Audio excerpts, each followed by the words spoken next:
एक छोटे से गांव में राधा और मीरा नाम की दो बहनें रहती थीं। एक दिन बीमारी के कारण उनके माता पिता का निधन हो गया। दोनों बहनें अकेली रह गईं। दीदी, अब हमारा क्या होगा? डर मत मीरा, मैं हमेशा तुम्हारा साथ दूंगी। दोनों बहनें अपने छोटे से पुराने घर में रहने लगीं।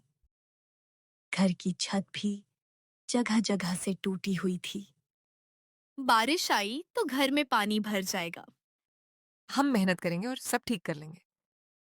अगली सुबह राधा काम ढूंढने गांव गई। क्या मुझे कोई काम मिल सकता है? मेरे घर बर्तन साफ कर दो। पूरा दिन मेहनत करने के बाद राधा को थोड़े पैसे मिले। देखो मीरा, आज हमारे खाने का इंतजाम हो गया। दीदी, आप बहुत अच्छी हैं। घर लौटते समय राधा ने एक भूखे बच्चे को देखा। मुझे बहुत भूख लगी है। ये रोटी ले लो। घर पहुंचने पर खाना कम बचा था। दीदी, आपने अपना खाना दे दिया। भूखे को खिलाना सबसे बड़ा पुण्य है। कुछ दिनों बाद दोनों बहनों की मुलाकात शांति दादी से हुई। बेटियों, तुम दोनों बहुत नेक हो।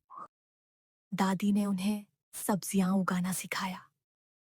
मेहनत करोगी तो जीवन बदल जाएगा। दोनों बहनों ने घर के पीछे एक छोटा बगीचा बना लिया। दीदी, पौधे उगने लगे हैं। ये हमारी मेहनत का फल है।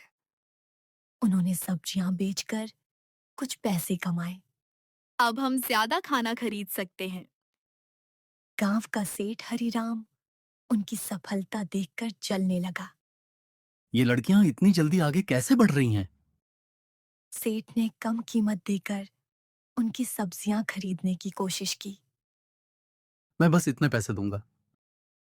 ये उचित कीमत नहीं है। राधा ने गलत सौदा करने से मना कर दिया। नुकसान सह लेंगे लेकिन बेईमानी नहीं करेंगे। कुछ समय तक उनकी बिक्री कम हो गई। अब क्या होगा? मेहनत जारी रखेंगे। एक रात तेज बारिश हुई।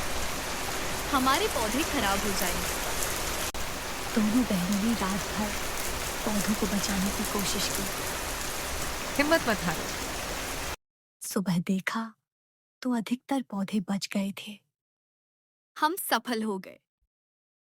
बगीचा पहले से ज्यादा हरा भरा हो गया। मेहनत कभी बेकार नहीं जाती।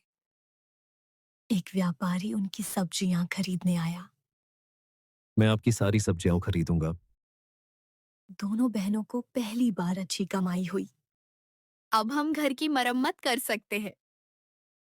धीरे धीरे उन्होंने घर ठीक करवा लिया। अब बारिश का डर नहीं।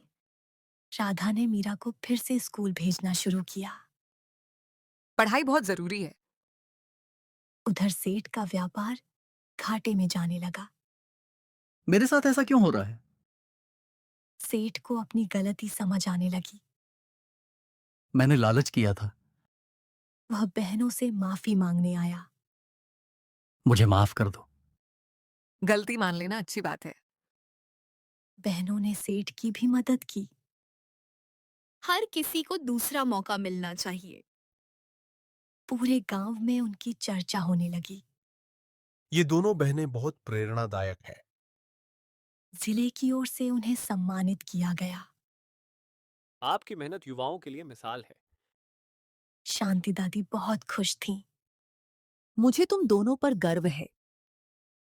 कुछ वर्षों बाद दोनों बहनों का छोटा बगीचा एक बड़े फार्म में बदल गया।